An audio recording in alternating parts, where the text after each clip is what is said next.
మనం బల్లలో చేవేకి వనుపు కొరింథీయులకు రాసిన మొదటి పత్రిక 11వ అధ్యాయం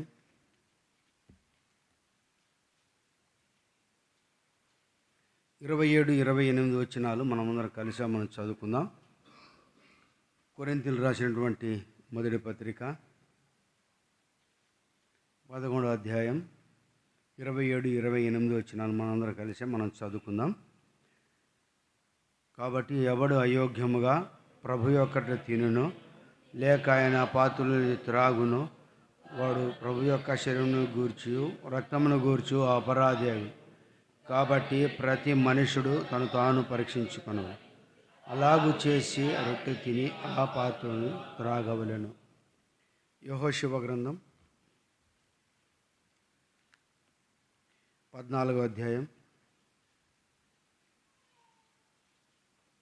యెహోషువ గ్రంథం 14వ అధ్యాయం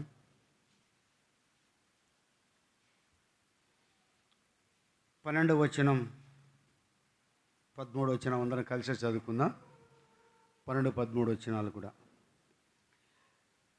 కాబట్టి ఆ దినములలో యెహోవా సెలవిచ్చి ఈ కొండ ప్రదేశము నాకు దయచేయము, అనాకీయులను ప్రాకారము గల గొప్ప పట్టణములు అక్కడ ఉన్నవి. యెహోవా నాకు తోడై ఉండి యెహోవా ఇచ్చిన దేశమును స్వాధీనపరచు. యెఫన్నె కుమారుడైన కాలేబు ఇశ్రాయేలుకు నిండు మనసుతో అనుసరించిన వాడు గనక యెహోషువ అతన్ని దీవించి అతని హెబ్రోను స్వాస్థ్యముగా. యెహోషువ గ్రంథమును మనం ఇక్కడ చదువుతూ వచ్చాం. యెహోషువ 14వ అధ్యాయము 12-13 వచనాలు మనం ఇక్కడ చూస్తూ వచ్చినప్పుడు, కాబట్టి ఆ దినమున యెహోవా సెలవిచ్చిన ఈ కొండ ప్రదేశము నాకు దయచేయుము అంటే కాలేబు యెహోషువతో అడుగుతున్నటువంటి ప్రదేశము ఏ ప్రదేశం అంటే అది కొండ ప్రదేశము. అక్కడ కొండ ప్రదేశములు ఎవరున్నారంటే అక్కడ అనాకీయులను ప్రాకారము గల గొప్ప పట్టణములను అక్కడ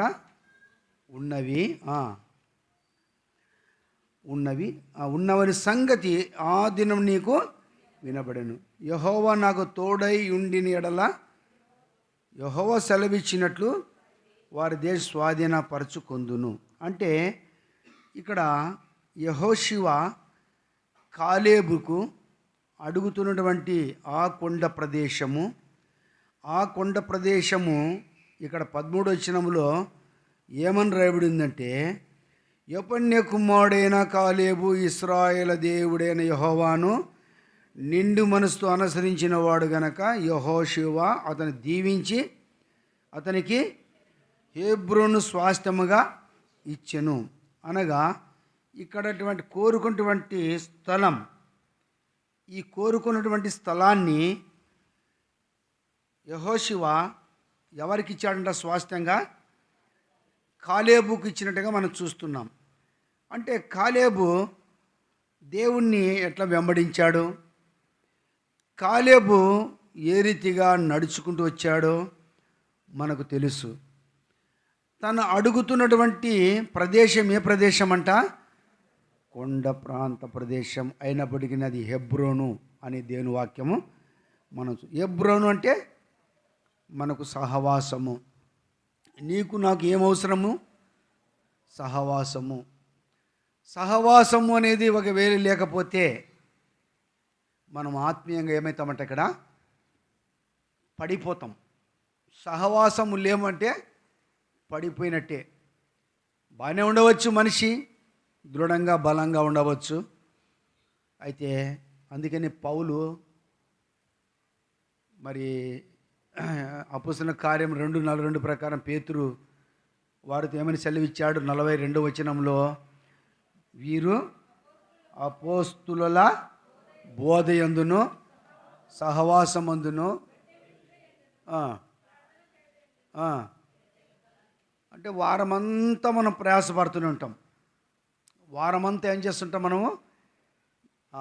ఎరుతెరుపు లేకుండా, విరామము లేకుండా ఏదో ఒక ప్రయాస అనేది మనం పడుతూ ఉంటాం. మంచిదే. ఎందుకయ్యా ప్రయాసపడుతున్నామంటే సంపాదన. ఎందుకయ్యా ప్రయాసపడుతున్నామంటే లాభము వస్తుంది కాబట్టి. ఎందుకయ్యా ప్రయాసపడుతున్నామంటే పోషణ కొరకు. ఎన్నో చెప్పవచ్చు. అయితే మనము ప్రయాసపడడం మంచిదే, కానీ అయితే మనకు సహవాసం అనేది చాలా ప్రాముఖ్యం. ఇది మనం గమనించాల. సహవాసం లేకుండా నువ్వు ఎంత ప్రయాసపడినా నువ్వు ఆత్మీయంగా పడిపోయినట్లే. సహవాసము లేకుండా నువ్వు ఏమి చేసినా ఆదివారం పూటలో వచ్చి అది వ్యర్థమే. ఒకవేళ ఒక వారం ఒకవేళ రాలేకపోతే పరిస్థితులను బట్టి మళ్ళా వారమే రావడానికి ప్రయత్నం చేయాలి. ఎందుకంటే మనము సహవాసములో ఉండకపోతే మనం ఏమైపోతాం? ఇక్కడ ఆత్మీయముగా పడిపోయిన వారమే. సంతోషం ఉండదు, సమాధానం ఉండదు, నెమ్మది ఉండదు. ప్రభువుతో మనం విడబాపు కలిగిన వారంగా ఉంటాం. ఎంత బోధ చేసినా, ఎంత ఎవరైనా మనల్ని పలకరించినా మనకు తృప్తి ఉండదు. ఏదో పోగొట్టుకున్నట్టుగా, ఏదో విచారకరముగా మనం కలిగిన వారంగా ఉంటాం. అందుకనే ఈ యొక్క 4 అనేది అనుభవాలు మనకు కలిగి ఉండాలి. వీరు అపోస్తుల బోధ యందును, సహవాసమందును, రొట్టె విడిచుట, ప్రార్థన చేట ఎడతెగక. అంటే ఈ 4 లంగర్ అనేది ఓడకు అవసరం. ప్రయాణం చేస్తున్నప్పుడు, అలల చేత ఓడ కొట్టబడుతున్నప్పుడు, వారు సముద్రంలోనికి ఆ లంగర్ వేసినప్పుడు అదేమవుతుంది? లోపల పాతుకోబడుతుంది. ఇది ఓడ కదలకుండా అది నిలబెట్టేదిగా ఉంటుంది. ఓడ ప్రమాదం లేకుండా ఉండేదిగా ఉంటుంది. ఓడ అలల్లో చిక్కుకొనక ఉండేదిగా ఉంటుంది. ఓడలో ఉన్నవారు ఎట్లుంటారు? సురక్షితంగా ఉంటారు. అయితే మనము కూడా సంఘం అనే ఓడ, ఈ ఓడలో సురక్షితంగా ఉండాలి అంటే, దైవికంగా మనం ఉండాలంటే, పడిపోకుండా మనం ఉండాలి అంటే, పరుపుతో మనం దినం ఉండాలి అంటే మనకు ఏమవసరము? సహవాసం అనేది అవసరం. సహవాసం అనేది మనం కలిగి ఉన్నప్పుడు కొన్ని శ్రమలు, సమస్యలు మనకు వస్తాయి. అందుకని ఇక్కడ కాలేబు యొక్క జీవితంలో కూడా కాలేబు అడగడంలో తప్పేమీ లేదు. యెహోషువ కూడా దాన్ని స్వాస్థ్యంగా ఇచ్చాడంట. అందుకని ఇక్కడ ఎందుకు ఇచ్చాడు, దేని కొరకు ఇచ్చాడంటే చూడండి, ఇక్కడ 5వ అధ్యాయంలో 14వ అధ్యాయానికి వద్దాం. మళ్ళీ ఇక్కడ 14వ అధ్యాయం 7వ వచనం. దేశమును వేగు చూచుటకు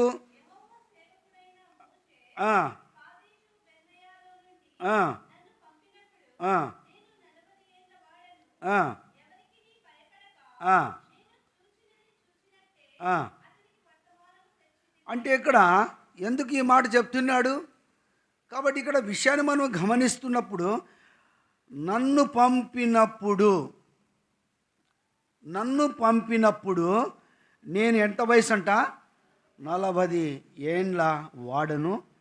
ఎవనికి భయపడక నేను చూచినట్టే అతనికి వర్తమానము. అంటే వేగు చూచడానికి వెళ్ళినప్పుడు ఇశ్రాయేలు గోత్రపులో ఉన్నటువంటి 12 మంది గోత్రాలలో 12 ఏర్పరచుకున్నప్పుడు వారితో ఆ గోత్రములో ఒక గోత్రములో పంపబడిన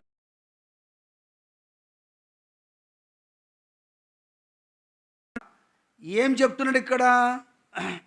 పంపినప్పుడు చూచినట్టుగానే వర్తమానం తెచ్చి తినంటాడు. అంటే ఉన్నది ఉన్నట్టుగా మాట్లాడితే దాన్ని ఏమంటారు? యథార్థత అంటారు. ఇది ఏమంటారు? మనం ఉన్నది ఉన్నట్టుగా మాట్లాడితే ఇప్పుడు ఏమంటారు? మనం యథార్థత అన్నారు, కానీ మన మీద కక్ష పెంచుకుంటారు. ఇప్పుడు మందిరానికి సమయాన్ని రాలేదనుకో, ఎందుకు మందిరానికి రాలేదు, ఎందుకు ఈ పరిస్థితిని మనం హెచ్చరిక చేశామనుకో, యథార్థంగా మాట్లాడితే మనల్ని ఇష్టపడరు. మనల్ని ఎవరు కూడా ఇష్టపడరు. ఏదైనా కానీ ప్రభువుకు విరుద్ధమైన కార్యాలు చేస్తున్నప్పుడు, ఇది చేయడం మంచిది కాదని వారి హెచ్చరిక చేస్తే మనం వారికి ఎట్లా ఉంటాము? విరోధులుగానే ఉంటాం, మనల్ని ఇష్టపడరు. అదే వాళ్ళంగా అట్లా పని చేసుకుంటా దేవుని పరిచయం పెట్టి ఒకవేళ ఉన్నారనుకో, ఒకవేళ వాళ్ళతో కలిసి మనం కూడా కూర్చొని కొంత టీ తాగి మిక్చర్ తినుకుంటూ ఉన్నామనుకో, ఇంకా వాళ్ళతో సహవాసం కలిగి ఉన్నామనుకో, వాళ్ళు మన గురించి ఏం చెప్తారు? మంచిగానే చెప్తారు. అన్న చాలా మంచివాడు అబ్బా, అసలు ఏమన్నాడు అన్న, ఏమన్నాడు. వీళ్ళు చూస్తే ఊరికనే ఆటు పోటు, ఇది ఇట్లుండు అది అట్లుండు, ఇది ఇట్లుండు అది ఎట్లుండు. అవు మళ్ళా అట్లుండి ఇట్లుండాలంటే నువ్వు అట్లా ఉంటే ఉండకపోతే పరిస్థితి ఏంది? కాబట్టి ఇక్కడ మనము యథార్థత అనేది మనము కలిగిన వారమే ఉండాలి. యథార్థత అనేది లేకపోతే దేవుడు మనల్ని ఇష్టపడడు. మొట్టమొదటిగా ప్రజలకు పక్కన పెట్టు, మొట్టమొదటి దేవుడు మనల్ని ఇష్టపడడు.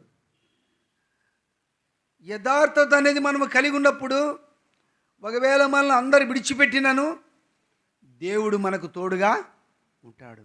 అంటే యెహోషువ ఇస్తున్న సాక్ష్యాన్ని బట్టి ఇక్కడ మనం చూస్తున్నప్పుడు 40 సంవత్సరముల వయసులో నేను పంపబడినప్పుడు చూచినది చూచినట్టుగానే ఏం చేశాడంటే ఇక్కడ వర్తమానము తెచ్చినట్టుగా మనం చూస్తున్నాము. 8వ వచనంలో ఏమంటున్నాడు? నాతో కూడా బయలుదేరి వచ్చిన నా సహోదరులు జనుల హృదయమును కరగజేయగా నేను నా దేవుడైన యెహోవాను నిండు మనసుతో, అంటే నిండు మనసు అనుసరించానంటే ప్రేమించాను. అంటే నిండు మనసుతో ప్రేమించుట, అనుసరించుట వేరు, ప్రేమించుట వేరు. అంటే దేవుని ప్రేమిస్తేనే అనుసరిస్తారు. నువ్వు దేవుని ఇంటికి వచ్చావంటే దేవుని ప్రేమిస్తుంటేనే దేవుని ఇంటికి వచ్చావు. దేవుణ్ణి ప్రేమించక ఒకవేళ ఉంటే దేవుని ఇంటికి రావు. అందుకనే ఇక్కడ కాలేబు కూడా మరి తనతో ఉన్నటువంటి ప్రజలతో పంపబడినప్పుడు ఇక్కడ పరిస్థితిని బట్టి మనం జ్ఞాపకం చేసుకుంటే ఎట్లా వెంబడించాడంట, నిండు మనసుతో. అక్కడ వెళ్ళిన జనుల గురించి మనం చూడవచ్చు తర్వాతైనా కానీ. అంటే ఈ జనులతో కూడా వెళ్ళినప్పుడు ఎటువంటి మనసు అంట? నిండు మనస్సు. అంటే మనము దేవుని సన్నిధిలో మనము విశ్వాసంలో ఉన్నామంటే, మనము సహవాసంలో ఉన్నామంటే మొట్టమొదటిగా మనము యథార్థపరులుగా ఉండాలి. మన మాట అవునంటే అవును, కాదంటే కాదన్నట్టుగానే ఉండాలి. ఒకవేళ పరిస్థితిని బట్టి ప్రభుతో మనము సలహా తీసుకోవాలి, ప్రభు చెప్తే దాని ప్రకారం నడుచుకోవాలి. రెండోదిగా మనం నడచాలంటే మన మనసు ఎట్లుండాలా? నిండు మనసు ఉండాలి కదా. మనసు అనేది కొరత ఉంటే కొద్దిగా అటుగా, కొద్దిగా ఇట్లా, కొద్దిగా అటు, కొద్దిగా ఇటు అనుకుంటూ ఉంటే మనం ప్రభును సేవించలేము. కాబట్టి ప్రేమించలేదంటే సేవించడం లేదు. అందుకని అక్కడ నీ పూర్ణ మనసుతో నీ దేవుడని యెహోవాను ప్రేమించి ఆయనను సేవించాలని దేవుని వాక్యం రాయబడింది. అంటే సేవించక మునుపు ఏం చేయాలి? మనం మొట్టమొదటిగా ప్రేమించాలి. ప్రేమించినప్పుడే మనం ఆయన సేవిస్తాం. ప్రేమించక సేవిస్తే కదా, మనం దేవుని ప్రేమించక సేవిస్తే దేవుడు ఏమాత్రమో ఇష్టపడాడు. ఒకవేళ మనం ప్రేమించి ఆయనను సేవిస్తే నిజంగా సహవాసములో ఉండేటువంటి గుణలక్షణాలు, ఆత్మీయత, ఆత్మబలము, ప్రభువులో నిలిచిండే వారిగా మనం ఉండడానికి కావాల్సిన భద్రతను మనం ఇక్కడ చూస్తున్నాం. ఆ ప్రదేశము నాకు కావాలని కోరుకున్నాడంటే, కోరుకున్న ప్రదేశాన్ని అతనికి స్వాస్థ్యంగా ఇచ్చాడు అంటే అతడు ఆ ప్రదేశాన్ని పొందడానికి కావాల్సిన అర్హత కలిగి ఉండేవాడిగా మనం చూస్తున్నాం. తను వెంబడించినప్పుడు, వెళ్ళినప్పుడు చూచినట్టుగా చెప్పాడు, నిజ వర్తమానం తెచ్చాడు. రెండోది నిండు మనసుతో ఆయన్ను అనుసరించాడు. 9వ వచనం ఒకసారి చదవండి.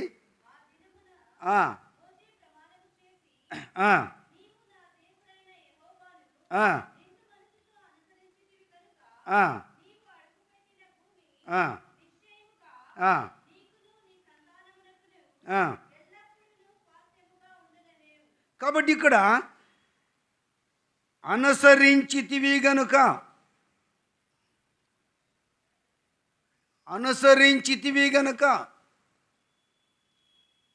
చూచినది చూచినట్టు నిండు మనస్సు ఇక్కడ అనుసరించితివి గనుక అంటే సాక్ష్యం అని చెప్పచ్చు ఇక్కడ. అయ్యా నువ్వు నిదానంగా, నువ్వు యథార్థంగా నడిచావయ్యా అంటే అర్థం ఏంటి? మంచి సాక్ష్యం. అక్క నువ్వు యథార్థంగా నడిచిన ఒక ప్రభు కొరకే జీవించావా, సాక్ష్యం. మేము గుత్తిలో కూడా ఆనందరావు అన్న మీకు తెలిసే ఉండొచ్చు. ఆయన పాత ఆయన 81 సంవత్సరము తర్వాత ప్రభులో నిద్రించాడు. ఏనాడు కూడా తన జీవితంలో నేను ఆయన 1981 సంవత్సరంలో రెంట్ హౌస్లో ప్రారంభించి ఫస్ట్ మొట్టమొదటి హోరేబ్ మందిరం ఉన్నది గుత్తిలో. హోరేబ్ మందిరం నుంచి పరిస్థితిని బట్టి బక్షింగ్ గారు మీరు ప్రత్యేకంగా ఉండండి అని చెప్పి వాళ్ళకి చెప్పినప్పుడు ఆయనకు ఒక లెటర్ ఇచ్చాడు దినాల్లో బక్షింగ్ గారు. అతను కాన్పూర్లో ఉన్నాడు మొట్టమొదటిగా మిలిటరీలో, ఎయిర్ ఫోర్స్లో ఆయన జాబ్ చేసేవాడు. రిటైర్డ్ అయిన తర్వాత ఇక్కడికి వచ్చిన తర్వాత ఆయన లెటర్ ఇస్తే ఆయన ఒక బాడిగింట్లో కూడుకునేవారు. 5 మంది 10 మంది, 5 మంది 10 మంది. అయితే ఆయన డ్యూటీ అయిపోయిన వెంటనే విజిటింగ్ చేసేవాడు. తర్వాత మందిరములో ఏదైనా పరిచర్య నిమిత్తం కొంతమంది ప్రోత్సాహం చేసేవాడు. ఆయన పరిచర్య అంచెలంచెలుగా నా కన్నెదురు చూస్తూ వచ్చాను, నా కన్నులు ఎదురుటిని. ఆ రెంట్ హౌస్లో నుండి సీఎను మందిర స్థలం, అది పరంబోకి స్థలమే, డికెడి స్థలం. అయితే అధికారులతో దాన్ని ఎక్కడ స్థలం లేదు కాబట్టి అక్కడ తీసుకున్నారు. చిన్న బండలు బాతుకున్నారు, చాలా లోయ. రోడ్డుకి దానికి దాదాపు 1.5 అడుగు మనిషి లోతుంటుంది. అంత లో వారు చిన్న కొట్టం వేసుకుని తర్వాత బండల బాది కొట్టం వేసుకొని అందులో ఆరాధన చేస్తూ ఆయన డ్యూటీ అయిపోతేనే వచ్చి మందిర కాడ 6 రాళ్ళు వేయడము, ఈ మట్టి తోలడము, ఆ పారతొట్లు అనడము. నేను అనుకుంటేవాడిని ఫస్ట్ 81 మందిరం పోయేటప్పుడు చూశాను. అన్న కుమారుడు చిన్నగా ఉన్నాడు, పాటలు పాడుతున్నాడు. అయితే ఎప్పుడు ఈయన పని, నాకు అప్పుడు సహవాసం సరిగ్గా తెలియదు కాబట్టి ఎప్పుడు ఏదో పని, ఆయన ఉద్యోగం ఎందుకు ఈ పని, ఇప్పుడు మట్టేయడం ఆ పని అనుకునేవాడిని.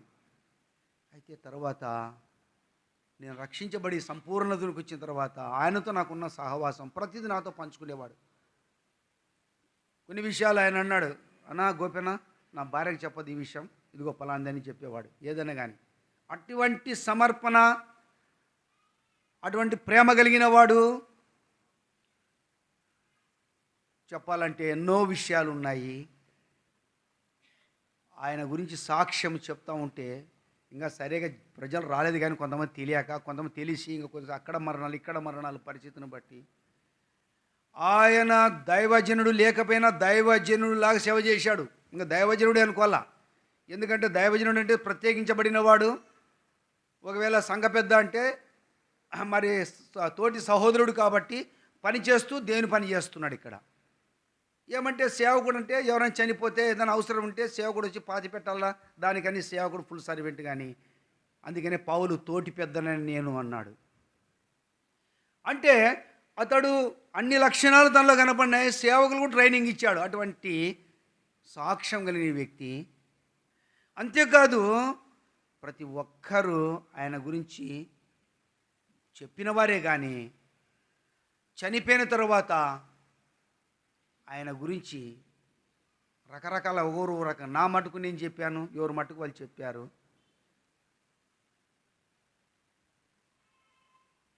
నేను అన్నాను సాక్ష్యం అంటే ఏంటి అని అన్నా.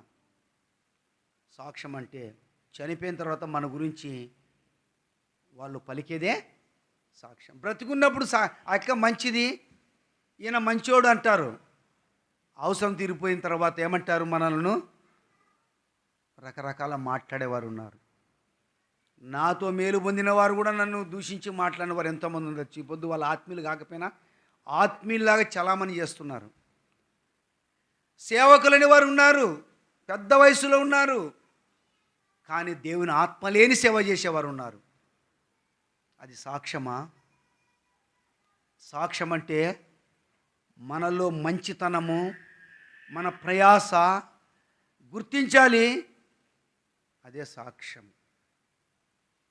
ప్రభు కొరకు ఎట్లా బ్రతికావని కాదు, ఎలా జీవించావనేది సాక్ష్యం అన్న. ప్రభు కొరకు ఆయనంత ఉద్యోగం అంత ఉండి కూడా ఏనాడు కూడా అలసిపోయినట్టు కనపడలేదు. వాళ్ళ కోడలు చెప్తాది, రెండో ఆమె, నేను మా ఇంటికి రెండవ కోడల్ని, మేనా కోడల్ని. అయితే మా మామను ఇంటర్మీడియట్లో నేను అప్పుడు పరిచయం, కానీ అంతవరకు నాకు పరిచయం లేదు.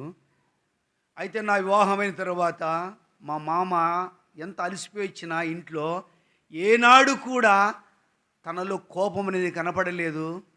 తనంత మృదువుగా మాట్లాడేవాడు. ఎవరైనా విశ్వాసులు ఏదైనా మాట్లాడినా ఎంత సంతోషంతో ఇంట్లో ఉండేట్టు నేను మా మామను చూశానని చెప్తే చాలా ఆశ్చర్యం. అది విశ్వాస జీవిత లక్షణం.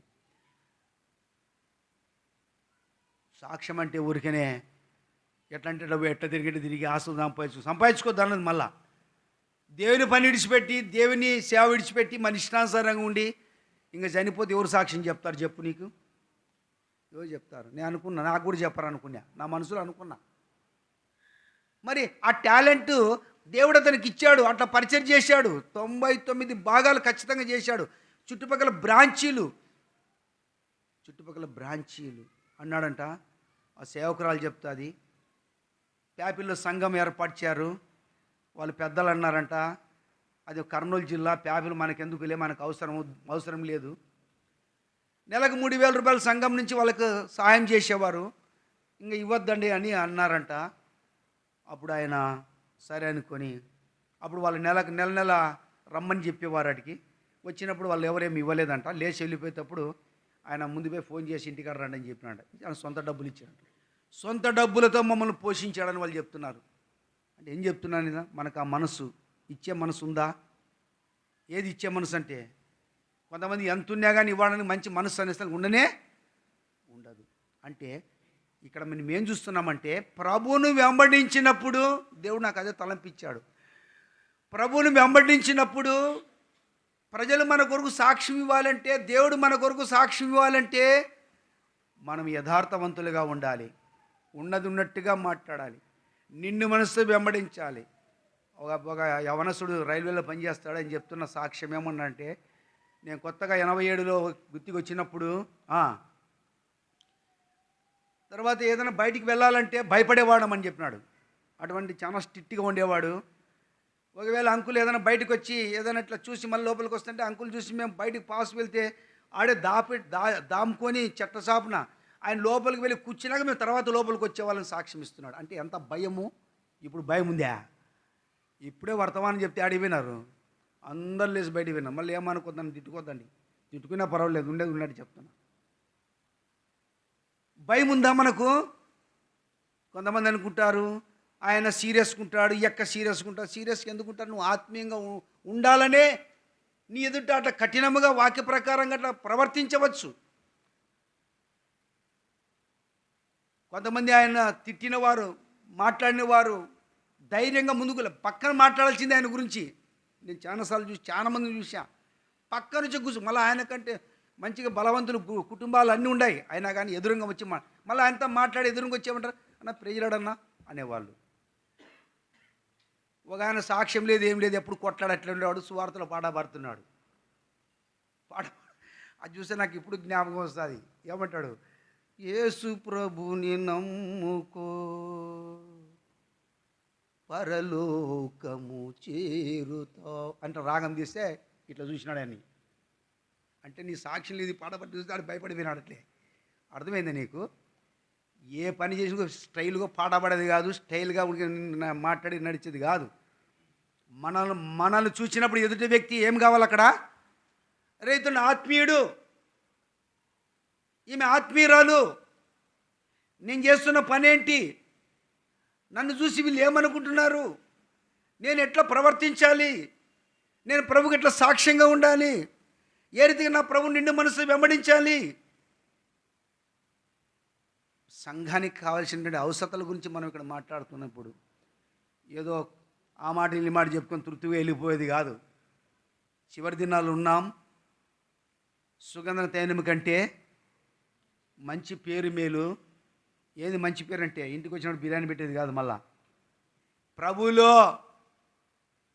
ఆత్మీయంగా ఇతరులను ప్రోత్సాహపరిచి ప్రభు కొరకై వారిని ఎట్లా స్థిరపరచాలి, వారిని ఎట్లా బలపరచాలి, ఎట్లా మనం సహవాసం కలిగి ఉండాలి అనేది చాలా ప్రాముఖ్యమైంది కదా. మన ఇండ్లు కాలిపోతా అంటే మన ఇండ్లు కట్టుకోకుండా ఎవరి ఇండ్లు కట్టుకుపోతే ఏముంటుంది చెప్పు.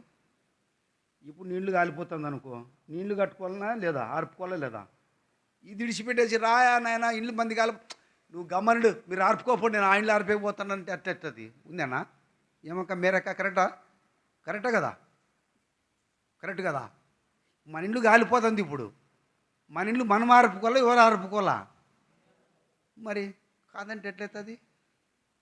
అందుకనే మనం ఇక్కడ దేవుడు మనల్ని సహవాసం ఉంచాడు. సంఘం అనేది ఆత్మీయం కట్టబడి ఆత్మీయంగా నడిపించబడే విధానంలో ఉండాలని దేవుని యొక్క ఉద్దేశం. అయితే మనం ఆ రీతిగా ఉండాలి అంటే ఏముండాలంటే అప్పుడు 9వ వచనం చదివిన మళ్ళీ చదువు. 9వ వచనం అక్కడ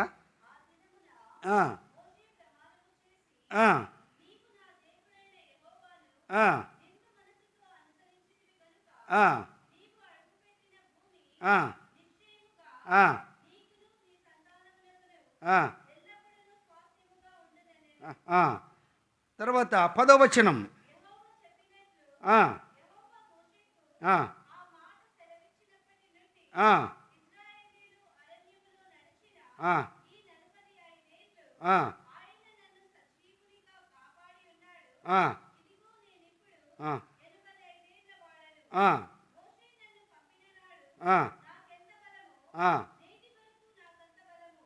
కాబట్టి ఇక్కడ మనము ఇక్కడ ఈ యొక్క వ్యక్తి యొక్క సాక్ష్యాన్ని మనం చూస్తున్నాం.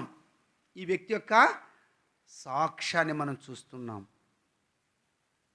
ఈ సాక్ష్యాన్ని బట్టి 40 సంవత్సరములలో ఎంత బలం ఉన్నదో 80 సంవత్సరంలో కూడా బలం ఉన్నది. అంటే ఎటువంటి టాలెంట్ కలిగిన వాడిగా ఉన్నాడో, ఎటువంటి చురుకుతనం కలిగిన వాడిగా ఉన్నాడో, ప్రభువును ప్రేమించే విషయంలో ఏ రీతిగా ప్రేమిస్తున్నాడో, అందుకనే ఇప్పుడు యెహోషువతో అంటున్నాడు, ఆ కొండ ప్రాంతం నాకు కావాలన్నాడు. ఏం కావాలంట? ఏమే కొండ ప్రాంతము కదా. ఎందుకు కొండ ప్రాంతం? చూడండి, ఆ కొండ ప్రాంతం ఏంటంట 13వ వచనంలో, యెఫున్నె కుమారుడైన కాలేబు ఇశ్రాయేలు దేవుడైన యెహోవాను నిండు మనస్సు అనుసరించను గనక యెహోషువ అతన్ని దీవించి అతనికి ఏమిచ్చాడంట? హెబ్రోను. ఏమిచ్చాడంట? హెబ్రోను. ఆ హెబ్రోన్ అనేది మనకి ఎక్కడ కనపడుతుంది అంటే సంఖ్యాకాండంలో కనపడుతుంది. మళ్ళా చూడండి, సంఖ్యాకాండం 13వ అధ్యాయము, సంఖ్యాకాండం 13వ అధ్యాయము 22వ వచనం. వారు దక్షిణము దిక్కున ప్రయాణము చేసి హెబ్రోనుకు వచ్చిరి. అక్కడ అనాకీయులను, అహిమాను, షేషయి, తల్మాయను వారుండిరి. ఆ హెబ్రోను ఐగుప్తులోని సోయాను కంటే 7 ఏళ్ళు, అంటే సోయాను కంటే 7 ఏళ్ళు ముందుగా కట్టబడినటువంటిది హెబ్రోను. అక్కడ ఎవరున్నారంటే హెబ్రోన్లో అనాకీలే ఉన్నారు. అయినప్పుడు కూడా అక్కడ అహిమాను, షేషాయి, తల్మాయి అంటే వీరు నాయకులుగా ఉన్నారు అక్కడ. మళ్ళా ఆ హెబ్రోన్లో ఉన్నటువంటి వారు ఆ యొక్క అనాకీలకు దానిలో స్వాధీనపరుచుకొని వారు అక్కడ ఉన్నప్పటికీ కూడా యెహోషువ ఇక్కడ ఏమి కోరుకుంటున్నాడు? హెబ్రోను కోరుకుంటున్నాడు. అయ్యా అక్కడ అనాకీలు ఉన్నారు. అనాకీల విషయం గురించి వాళ్ళు మాట్లాడినప్పుడు వారు మనకంటే ఎత్తుసరులు, వారు మనం జయించలేము కదా. చూడండి, ఆ మాట మనకు ఇదే సంఖ్యాకాండంలో మనం చూసినప్పుడు 13 అధ్యాయంలోనే 13 అధ్యాయంలో 30 వచనం చదువమ్మ, మనకు అర్థమవుతుంది.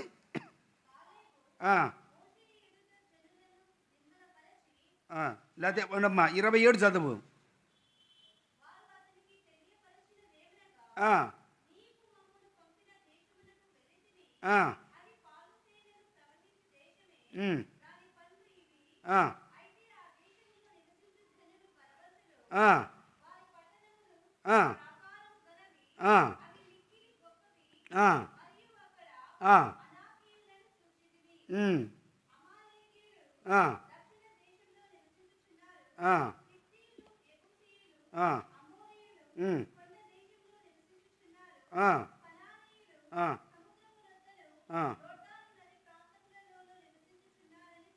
కాబట్టి ఇక్కడ విషయాన్ని బట్టి ఈ విషయం, ఈ వార్త వినతలుగా ప్రజలకందరికీ ఎట్లుందంటే భయం వేసింది ఇప్పుడు.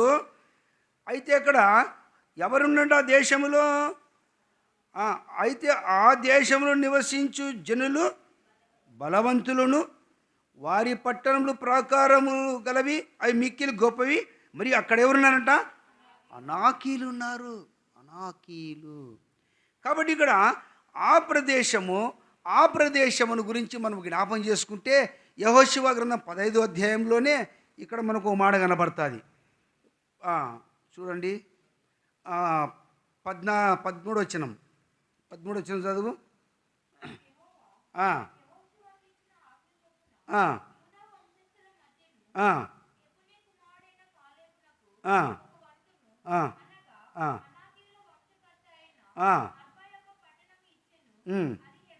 కాబట్టి ఇది హెబ్రోను. కాబట్టి ఆ పట్టణము అనాకీల వంశకర్త అయిన అర్బా యొక్క పట్టణము. అంటే దాన్ని మొట్టమొదటి ఏలుతున్నవాడు ఎవరంట? అర్బా. కాబట్టి ఇక్కడ ఈ ప్రదేశము గురించి ఇక్కడ మనం చూస్తున్నప్పుడు ఈ ప్రదేశం ఏంటంట? హెబ్రోను. అంటే హెబ్రోను కట్టబడిన దినాలు, హెబ్రోను ఎవరు కట్టారు, హెబ్రోను స్థితి గురించి మనము జ్ఞాపకం చేసుకుంటే అక్కడ ఉండే ప్రజలు ఎటువంటి వారు, ఉన్నత దేహులు అయినప్పటికీ కూడా, ఆ పట్టణాన్ని కొండ ప్రదేశమైనప్పటికీ కూడా కాలేబు ఏది కోరుకున్నాడు? ఆ పట్టణాన్ని కోరుకున్నప్పుడు యెహోషువ అతన్ని స్వాస్థ్యంగా ఇచ్చేశాడు. ఎందుకు ఇచ్చాడు హెబ్రోను? దేనికి ఇచ్చాడు హెబ్రోను? హెబ్రోను ఎందుకు కోరుకున్నాడు? ఇవ్వడానికి కూడా మనసు ఉండాలి. నేను ఉదయకాలం చదువుతున్నప్పుడు రాజుల గ్రంథం, మొదటి రాజుల గ్రంథం 3వ అధ్యాయంలో స్వప్నములో దేవుడు మాట్లాడుతూ వచ్చినాడు. సొలొమోను నీకేం కావాలో కోరుకున్నాడు. నీకేమి కావాలో ఎందుకు కోరుకోమన్నాడు? కోరుకోండి కారణమేమి అంటే, అక్కడ బలులు అర్పించిన తర్వాత అలసిపోయి నిద్రపోతున్నప్పుడు స్వప్నమందు అని రాబడింది. అక్కడ స్వప్నమందు దేవుడు ఎవరితో మాట్లాడుతున్నాడు? సొలొమోనుతో మాట్లాడుతున్నాడు. నేను నీకేమి ఇచ్చుటున్నాయేమో అడుగుమన్నాడు. అన్నాడా లేదా మాట? ఎన్నో వచ్చినది? మొదటి రాజులు 3వ అధ్యాయము 5 చదువు.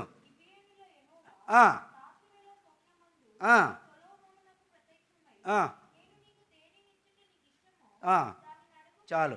దేన్ని ఇచ్చుటానికి ఇష్టమో దాన్ని అడుగు. అంటే ఇప్పుడు ఇతడు దేవుడు నీకు ఏమి ఇష్టమో అడగమన్నప్పుడు అడుగుతున్నాడంటే ఇక్కడ సొలొమోను కూడా దేవునికి ఎట్లున్నాడు? ఇక్కడ ఇష్టుడిగా ఉన్నాడు. ఇష్టుడిగా ఉంటే కదా ఎటువంటి సాక్ష్యం కలిగిన వాడు ఉన్నాడు, ఎటువంటి నిండు మనసు కలిగిన వాడే ఉన్నాడు, ఎటువంటి యథార్థ హృదయం కలిగి పలికే మాటలు కలిగిన వాడే ఉన్నాడు. అందుకనే నీకు ఏది ఇష్టమో, యెహోషువతో కూడా నాకు ఆ కొండ ప్రదేశం కావాలని అన్నప్పుడు ఏ రీతిగా స్వాస్థ్యంగా ఇచ్చాడో, ఇవ్వడం అంటే సామాన్యమైన పని కాదు. యెహోషువ కాలేబును గుర్తించాడు. అందుకనే కాలేబు యొక్క గుణ లక్షణాల గురించి జ్ఞాపం చేసుకుంటే చూడండి, మనం ఇదే సంఖ్యాకాండం 13వ అధ్యాయంలో మళ్ళీ అక్కడికి వద్దాం. ఇంకొక మాట జ్ఞాపం చేసుకుందాం. ఇక్కడికి వచ్చేదానికి ఇక్కడ ఏం చేశాడు ఇక్కడ కాలేబు? చూడండి ఇక్కడ 30 వచనం. కాలేబు మోషే ఎదుట జనులను నిమ్మలపరిచి మనం నిత్యముగా వెళుదము, దాన్ని స్వాధీనపరచుకుందుము. దాన్ని జయించుటకు మనకు శక్తి చాలుననెను. కాబట్టి కాలేబు యెహోషువ ఎదుట జనులను నిమ్మలపరిచి ఎట్లా బలపరుస్తున్నాడో, ఎట్లా వర్తమానం చెప్తున్నాడో, ఎటువంటిది దాన్ని జయించగలుగుతాం అని చెప్పగలుగుతున్నాడో, వీటన్నిటిని బట్టి నిజంగా కాలేబు సాక్ష్యం పొందినవాడిగా ఉన్నాడు. కాలేబు యథార్థవంతుడిగా ఉన్నాడు. కాలేబు యొక్క జీవితం నిండు మనసుతో దేవుని వెంబడించేవాడిగా ఉన్నాడు. కాలేబు మాటలు యెహోషువను కూడా ధైర్యపరిచేటిగా ఇక్కడ ఉన్నాయి. ఈనాడు నీవు నేను జీవముగల దేవుని సంఘములో ఉన్న మన మాట ఇతరులను ప్రోత్సాహపరిచేదిగా ఉందా?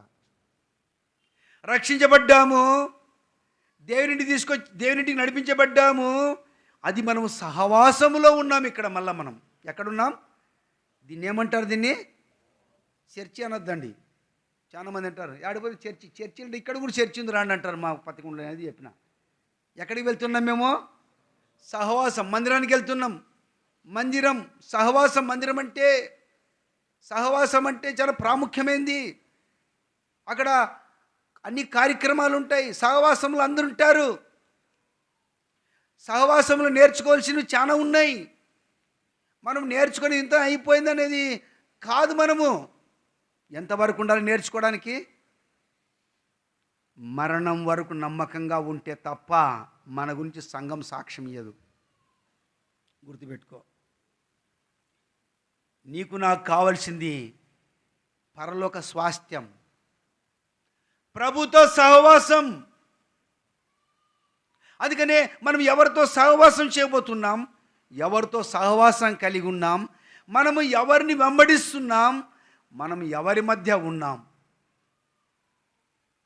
అయితే మంచి తీర్మానం చాలా అవసరం. ఎందుకు కాలేబు హెబ్రోన్ను స్వాస్థ్యంగా పొందగలిగితే వచ్చాడు? ఆ కొండ ప్రదేశమైనప్పుడు ఎందుకు హెబ్రోన్నే కావాలంటున్నాడు కదా? కాలేబు కూడా గుర్తించాడు. ఎందుకంటే ఆత్మీయుడు కాబట్టి, చరిత్ర తెలిసింది కాబట్టి. అందుకనే యెహోషువ గ్రంథములో మనము జ్ఞాపం చేసుకుంటే చివరి అధ్యాయంలో ఒక మాట రాయబడింది. అక్కడ చివరి అధ్యాయంలో 2వ వచనం అనుకుంటా కదమ్మా, ఏం రాయబడింది చూడు.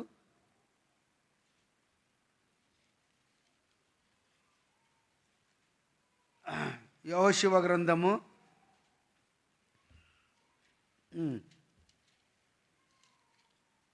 24వ అధ్యాయము 24వ అధ్యాయము 2వ వచనం. యెహోషువ జనులందరితో ఇట్లను, ఇశ్రాయేలు దేవుడైన యెహోవా చెప్పినదేమనగా, ఆది కాలం నుండి మీ పితరుల అనగా అబ్రహామునకు నాహోరునకు తండ్రి అయిన తేరావు కుటుంబులకు నది యూఫ్రటీసు అద్దరి నివసించి ఇతర దేవతలను పూజించిరి. అయితే నేను నది అద్దరు నుండి మీ పితరుడైన అబ్రహామును తోడుకొని వచ్చి కనాను దేశమంతటిని అతని సంచరింపచేసి అతని సంతానమును విస్తరింపజేసి అతని ఇస్సాకును, అంటే దేవుడు ఇక్కడ చేసిన కార్యాన్ని బట్టి ఇక్కడ యెహోషువ సాక్ష్యం ఇస్తున్నాడు. ఏమయ్యా సాక్ష్యం? ఏమని సాక్ష్యం? చూడండి, ఆదికాండము 13వ అధ్యాయం. ఆదికాండం 13వ అధ్యాయంలో ఇక్కడ మనము అబ్రహామును గురించి మనం చూస్తూ రావచ్చు.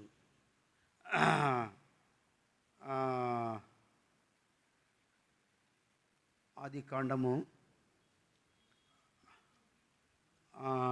13వ అధ్యాయము, లేకపోతే బలిపీఠం ఇక్కడ కట్టినాడు చూడు. 7వ వచనం చదువు.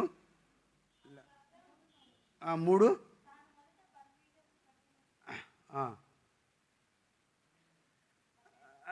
12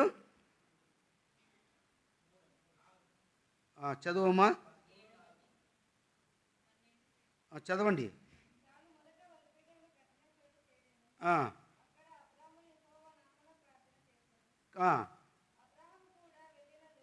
చాలు. కాబట్టి ఇక్కడ అన్నిటికంటే ముఖ్యంగా 13, 12, 7 చదవమ్మా.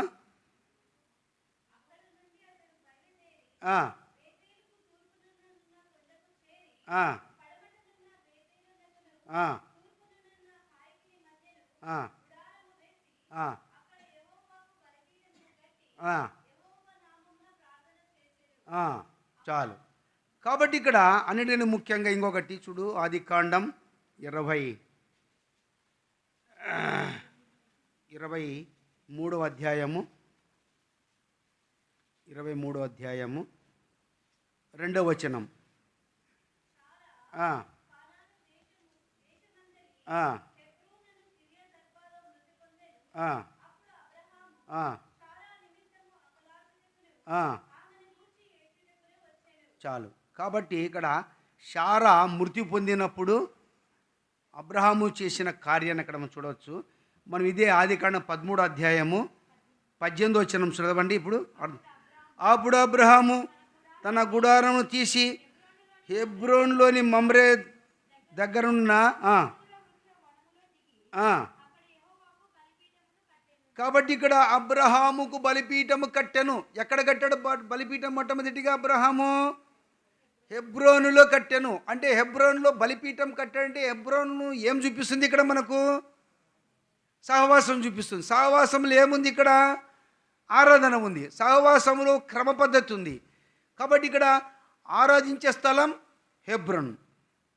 అందుకనే దావీదంట అబ్రహాము ఏ రీతిగా అక్కడ మరి దేవునికి బలిపీఠం కట్టాడో అక్కడ మనం చూస్తున్నాం ఇక్కడ. ఎందుకంటే గుడారము తీసి హెబ్రోన్న మమ్రే దగ్గరున్న సింధూర వృక్షంలో దిగి అక్కడ యెహోవాకు బలిపీఠము కట్టాను. కాబట్టి హెబ్రోన్లో బలిపీఠం కట్టాడు. బలిపీఠం ఉందంటే అర్థం ఏంటి? దేవుని సన్నిధి అక్కడ ఉందని అర్థం. ఇప్పుడు అన్నా, ఎల్కానా, పెరిన్నా వారు ఏటేటా శిలోకి వెళ్తున్నారన్నప్పుడు దేనికి వెళ్తున్నారు? అక్కడికి బలులు అర్పించకి వెళ్తున్నారు. బలులు అర్పించకి వెళ్తున్నారంటే అర్థం ఏంటి? అక్కడ బలిపీఠం ఉంది. కాబట్టి ఇక్కడ దేవుని వాక్య ప్రకారం పోతే ఇక్కడ ఈ బలిపీఠము అనగా ఆరాధించే స్థలం. అందుకనే కాలేబు కోరుకున్నాడు హెబ్రోన్ అంటే తను గుర్తించిన విషయం ఏంటంటే సహవాసములో ఏముంది? ఇక్కడ ఆరాధించే సన్నిధి ఉంది. ఇక్కడ అంటే ఆరాధించే ప్రజలముగా మనం ఇక్కడ చేర్చబడ్డాం. అందుకని ఇక్కడ మనము ఆది కాండంలో మనము 23లో కూడా మనం చూస్తూ వచ్చాము. ఇక్కడ ఏది 2వ వచనములో ఏం చూసినాం? ఇక్కడ చదవమ్మా.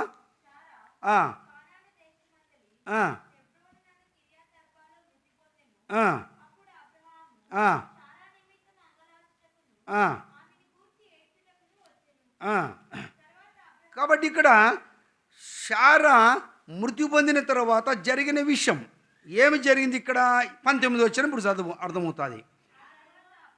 ఆ తర్వాత అబ్రహాము కనాను దేశములో హెబ్రోనను మమ్రే ఎదుట నున్న మక్పేల పొలము గుహలో తన భార్య అయిన శారాని ఇక్కడ అంటే ఇప్పుడు అబ్రహాముకు భార్య అయినటువంటి శారా ఎక్కడ పాతి పెట్టబడింది? ఇక్కడ అంటే హెబ్రోన్లోనే పాతి పెట్టబడింది. అంటే హెబ్రోన్లో పాతి పెట్టబడింది అంటే అర్థమేమి? అందుకనే కాలేబు అబ్రహాములో ఉన్నటువంటి పితరుల యొక్క స్థితిని చూశాడు. అబ్రహాములో అక్కడే. అందుకనే మనము కూడా చాలాసార్లు వాక్యం అధీనాలు చెప్పేవారు. నువ్వు ఎక్కడైతే మరణం పుడుతున్న భూస్థాపన నువ్వు పొందుతూ వచ్చావో, ఏం మరణం పుడుతున్న భూస్థాపన అంటే ఏమి? బాప్తిస్మము. యేసుక్రీస్తులో మనం ఏం కావాలి? ఇక్కడ చనిపోయి పాతి పెట్టబడి తిరిగి ఏ స్థలములో అయితే నీవు పాతి పెట్టబడి తిరిగి లేపబడుతూ వచ్చావో అదే స్థలములో నుండి తిరిగి నువ్వు ఎక్కడికి వెళ్ళాలా? నీ కొరకు సిద్ధపరచబడిన స్థలానికి వెళ్ళాలి. అందుకనే సహవాసంలోనే మనము ఇక్కడ చనిపోవాలి. సహవాసంలోనే మనం తిరిగి బ్రతికించబడాలి. సహవాసంలో నుండి మళ్ళీ మన భౌతిక శరీరం ఎక్కడ తీసుకోవాలి? ఎక్కడ తీసుకోవాలా? బరేల గ్రౌండ్కి తీసుకొని వెళ్ళాలి. అంటే ఎంతో మర్మంతో కూడింది. మనం ఏం చేస్తామంటే ఆడ చనిపోతే ఏం చచ్చిపోతే ఎట్లా చనిపోతే ఏందంటాం. నన్ను అది తీసుకున్నాను అక్కడ పెట్టు, నన్ను మందిరంలో పెట్టి ఏం మందిరం. సహవాసం నువ్వు కలిగి ఉంటే నువ్వు ఎక్కడ తీసుకురాబడతావు? సహవాసం తీసుకొని వస్తారు. ఒకవేళ సహవాస పరిస్థితి ఒకవేళ ఇదిగా ఉంటే అది ఇంకో రకంగా ఉంటుంది. అందుకని మనము మన మరణ దినము కొరకు మనం సిద్ధపడడమే చాలా ప్రాముఖ్యం. అయ్యే ఎందుకు ప్రభుని నమ్ముకున్నావు? దేని కొరకు ప్రభుని నమ్ముకున్నావు? ఎందుకు కొరకు ప్రభుని నమ్ముకున్నావు? ప్రభుని నమ్ముకుని నీకు ఏం లాభం? ప్రభుని నమ్ముకుని కష్టాలే కదా. సహవాసంలో కష్టాలు ఉంటాయి.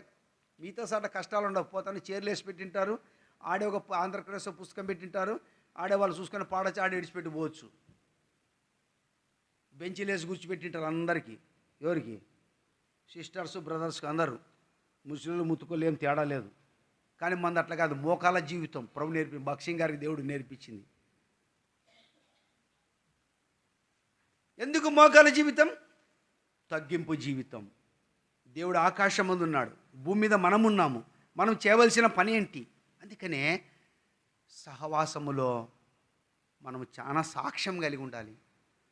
సహవాసంలో సాక్ష్యం లేక మనం రకరకాల మాట్లాడుకోవడం సరైన క్రమం కానే కాదు. అది ప్రభువుకు నీకు సంబంధం. ప్రభుతో నువ్వు ఎట్లా సహవాసం కలిగి ఉన్నావు, ప్రభుతో ఏ రీతిగా నువ్వు అనుసరించి నడుచుకుంటున్నావు, నీవైనా నేనైనా.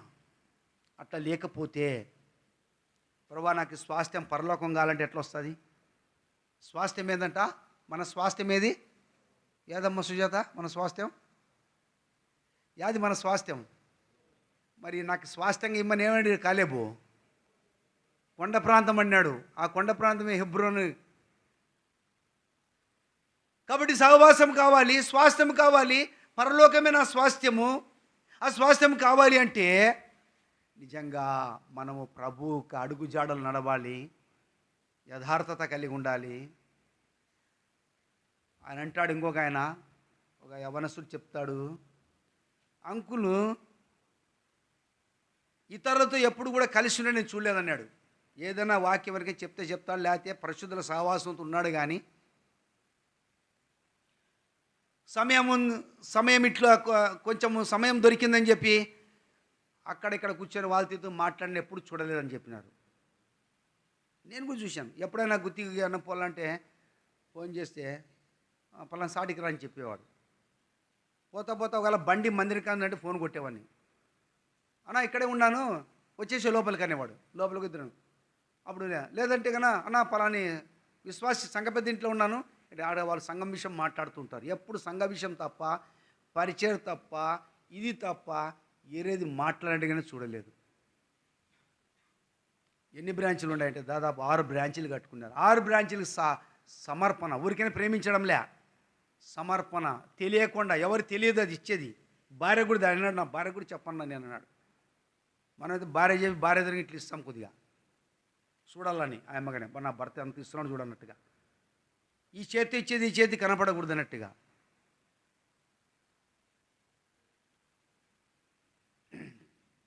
ఎందుకంటే వాస్తవం. ఆయన దేని మీద మనసు పెట్టాడు? దేవుని పరిచర్య మీద మనసు పెట్టాడు. ఉన్నోళ్ళు కూడా ఇవ్వాలంటే చాలా కష్టం, కానీ అది మనసు రావాలి. ఆ కుటుంబంలో దేవుడు ఆ రీతిగా వాళ్ళని వాడుకోగలిగాడు. చెప్పే విషయాలు ఎన్నో ఉన్నాయి. అయితే మన సాక్ష్యం ఏంటి? మనం దేని కొరకు జీవిస్తున్నాం, ఎవరి కొరకు బ్రతుకుతున్నాం కదా. అందుకని మనము మన కుటుంబీకులను కూడా బలపరుచుకోవాలి. వాళ్ళు మన పిల్లలు మన వాళ్ళు తెలుసు తెలియక తప్పు చేశారు, వాళ్ళు సరిదిద్దుకునే బాధ్యత ఎవరిది? తల్లిదండ్రులుగా బాధ్యత మనదే ఉంది. మనం వారి గురించి ఇంకో రకంగా మాట్లాడేది కాదు. ఆయన ఇట్లా పోయినాడు అట్లా. వాళ్ళ గురించి ఒకవేళ వాళ్ళు చెబితే వినలేనప్పుడు వాళ్ళు ఏం చేయాలా? సంఘంతో కూడా చెప్పాలా. సంఘం మాట వినకపోతే వాళ్ళు ఎట్టించాలంట వాక్య ప్రకారంగా? గట్టిగా వినపలేదన్నా? ఏం సంసరణ సుమ్యోను నాకు వినపలే. ఏమంటాక అన్యులుగాను ఇచ్చాలి. మనం ఆ రీతికి ఉండకపోతే ఏం ప్రయోజనం చెప్పు? అందుకని మనం ఏమి కలిగి ఉండాలో చెప్పండి. ఇక్కడ సహవాసంలో ఏముంది? ఆరాధన ఉంది, సహవాసము, ప్రభుతో ఐక్యత ఉంది ఇక్కడ. అందుకనే శారా మృతి పొందినప్పుడు అబ్రహాము తన భార్యను శారాను అక్కడ పాతి పెడుతూ వచ్చాడు. తన కుమారుని ఇస్సాకు కూడా చనిపోయినప్పుడు అదే హెబ్రోన్లోను మక్పేల పొలంలో పాతి పెట్టబడుతూ వచ్చాడు. ఇస్సాకు కుమారుడు అయినటువంటి యాకోబు కూడా చనిపోతే ఐగుప్తులో ఎక్కడ పాతి పెట్టబడుతూ వచ్చాడు? అదే హెబ్రోను మక్పేల పొలంలోనే పాతి పెట్టబడుతూ వచ్చాడు. ఆ స్వాస్థ్యం, పితరుల స్వాస్థ్యాన్ని ఏది అని గుర్తించాడు ఎవరు? కాలేబు. అందుకనే నాకేం కావాలి? ఎంత బ్రతికినా మనిషికి ఏం కావాలి? చివరిలో ఏం కావాలంటే ఏం కావాలా చెప్పండి? పరలోకం పొందాలి. మనం పరలోక స్వాస్థ్యం పొందాలని ప్రయాసపడాలి. అది సహవాసంలో ఉంటేనే పరలోకం పొందుతాం. సహవాసం లేకుండా పరలోకం మనం పొందలేం. సహవాసం అంటే మనం చూస్తూ వచ్చాం, ఏది? యథార్థత కలిగి ఉండాలి, నిండు మనసుతో ఉండాలి, సాక్ష్యం కలిగి ఉండాలి. అట్లా లేకపోతే సహవాసాన్ని గుర్తించలేం. వారమంతా తిరుగుడే. పని అంకులు పని చేయకపోతే ఎట్లా? నేను వద్దనిలే. కానీ మనము దేవుని ప్రేమించే విషయం కదా. పాత దినాల్లో నాకు తెలిసిన మటుకు వాళ్ళు ఉద్యోగాలు ఉన్నప్పటికీ కూడా మందిరంలో స్పెషల్ మీటింగ్ అంటే వాళ్ళు లీవ్ పెట్టుకునేవారు. కృపా సూపర్ మార్కెట్ ఉంది, దిన్నం ప్రతిరోజు ఆడ అప్పట్లోనే 70,000 80,000 వ్యాపారం జరిగేది. హోమ్ డెలివరీ అక్కడ సరుకులు విశ్వాసులు అంతా పెట్టుకొని వాళ్ళు స్పెషల్ మీటింగ్ అంటే షాపే బంద్ చేసేస్తారు. అందరికి సెలవే, అందరూ మందిరంలోనే వెళ్ళేవాళ్ళు. అది రూల్. అట్లా మేము వాళ్ళ మధ్య పెరిగాం. ఇప్పుడు నాకు అనిపిస్తూ ఉంది, మన హైదరాబాద్ నుంచి వస్తున్నప్పుడు చాలా బాధపడుకుంటూ వచ్చాను. ఎట్లా బాధపడుకుంటూ వచ్చానంటే ఇంకా బాధ చెప్పాలి. నాకు అర్థమవుతుంది. మీకు ఎట్లా చెప్పాలి నాకు అర్థం కాదు. ఎట్లా చెప్పాలంటే ఒక మాట చెప్తున్నా మీకు. కొత్తగా పెళ్ళి లేదనుకో, కొత్తగా ఇంక అమ్మని అత్తగారింటికి పంపిస్తేప్పుడు ఏం చేస్తుంది? ఏం చేస్తుంది? ఏడుస్తుంది. అమ్మా నేను పోతాను. ఒకవేళ పోకపోయినా నువ్వు పోవాల్సిందని దొబ్బి పంపించినట్లుంది నా కథ కూడా. నువ్వు వెళ్ళిపోపచ్చకుండా కన్నా దొబ్బినట్లుంటుంది. అంటే నా పరిస్థితి కూడా కొద్దిగా ప్రభువా, అందుకే నాకు పరిశుద్ధుల సహవాసం ఎక్కువ నాకు కావాలి. నీతో నాకు సహవాస సన్నిధం కావాలి. నా హృదయంలో తీర్మానం అదే అనుకుంటే ప్రార్థన చేసి చాలా బాధలో వచ్చినాను. మళ్ళా అట్లా ఇట్లా బాధ కాదు. మీరన్నా అందరూ కలిసి ఇక్కడ గుంపుగా ఎన్నో రకాలుగా బాధలు ఉన్నాయి. ఏదోగా రకంగా బాధను పోగొట్టుకుంటాను. నేను పోగొట్టుకోలేను. నేను చాలా బాధపడాల్సి వస్తుంది. ఎందుకంటే నేను ప్రభువుతో అడుగుతున్నది అదే, ప్రభా నీతో నాకు సహవాసం, నువ్వు నాతో ఉంటే చాలు ప్రభా, నువ్వు నాతో మాట్లాడు ప్రభా, నేను నీలో స్థిరత్వం ఉండే సాయం చేయ ప్రభా, నన్ను అందరూ విడిచిపెట్టిన వారే ప్రభా, అందరూ మోసం చేసినారు ప్రభా, ఈనాడు శరీరాంశాలు కూడా నేనంటే ఏమనుకుని విశ్వాసం అంటే తిరుగుతున్నాడు ప్రభా. విశ్వాసం కాదు, మళ్ళీ ప్రభు తెలుసు ఓ దినం తీర్పు ఉంది. కానీ నిజమైనటువంటి వారు అందరి ఎదుట సాక్ష్యం ఇవ్వాలి. వాళ్ళందరూ అబద్ధాలు చెప్తున్నా, కాలేబు ఏం చెప్పాడు? ఉన్నది ఉన్నట్టుగా చెప్పాడు. కాబట్టి సహవాసం. అయితే మన సహవాసం. అందుకే దావీదు కూడా అంటాడు, 2 సమూయేలు గ్రంథంలో అంటాడు. ఏమన్నాడు? 2 సమూయేలు 2వ అధ్యాయంలో చూడక మాట మనకు అర్థమవుతుంది. 2 సమూయేలు గ్రంథం 2వ అధ్యాయము, 2 సమూయేలు గ్రంథము 2వ అధ్యాయంలో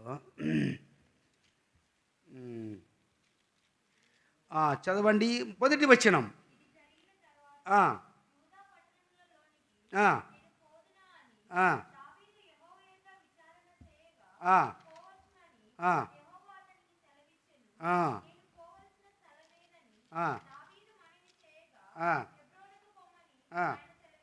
పదకొండవ వచనం.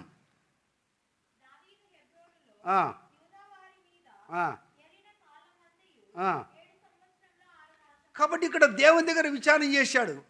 ఎప్పుడైతే సౌలు మృతి పొందాడు, తర్వాత మరి దావీదును పటాభిషేకం చేసుకొని వాళ్ళు తిరిగి రాజుగా చేసుకొని వారిని తీసుకొని రావాలనుకున్నప్పుడు దావీదు దేవుని దగ్గర విచారణ చేస్తూ వచ్చాడు.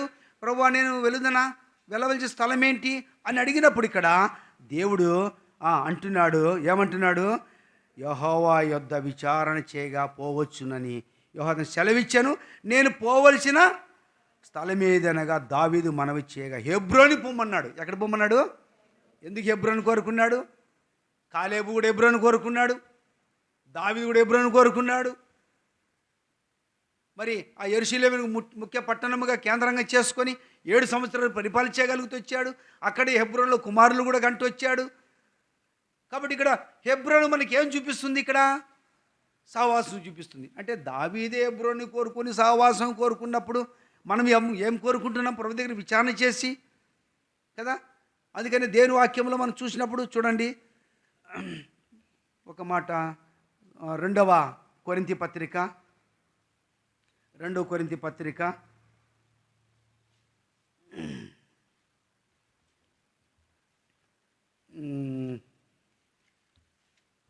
2 రాసిన పత్రికలో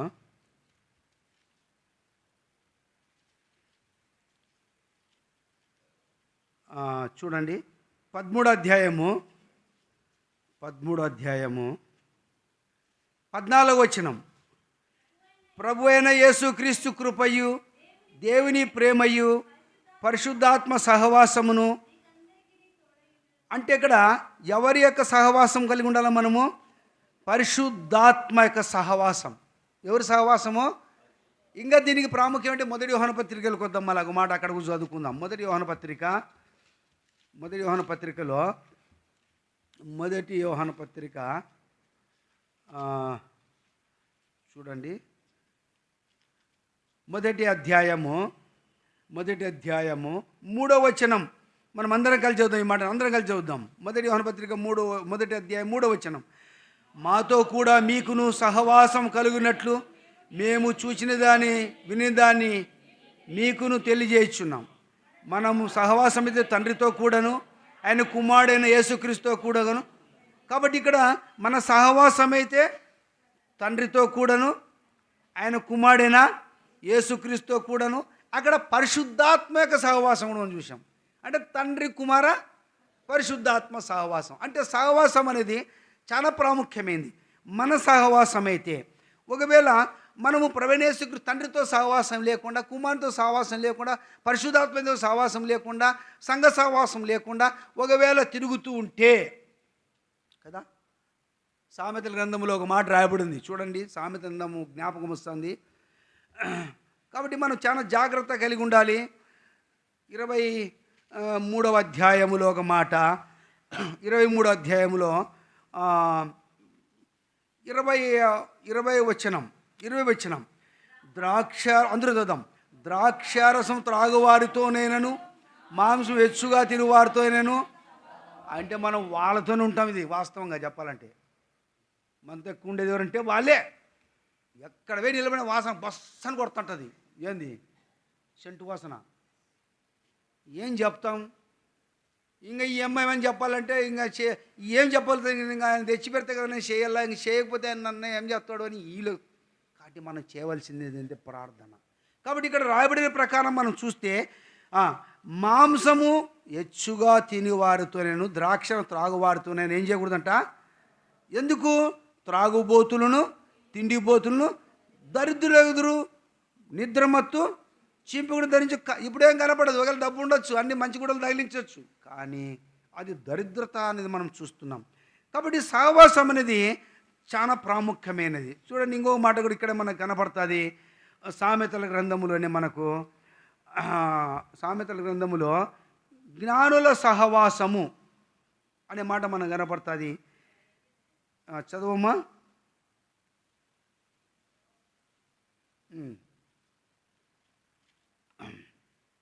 25:13 చూడు.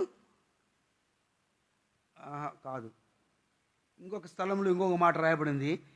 జ్ఞానుల సహవాసము చేయవాడు జ్ఞానము గలవాడగును అని రాయబడింది ఒక స్థలంలో కదా. అంటే సహవాసము అనేది మనం ఎవరితో మనం సహవాసం చేస్తున్నాము అనేది చాలా ప్రాముఖ్యమైనది.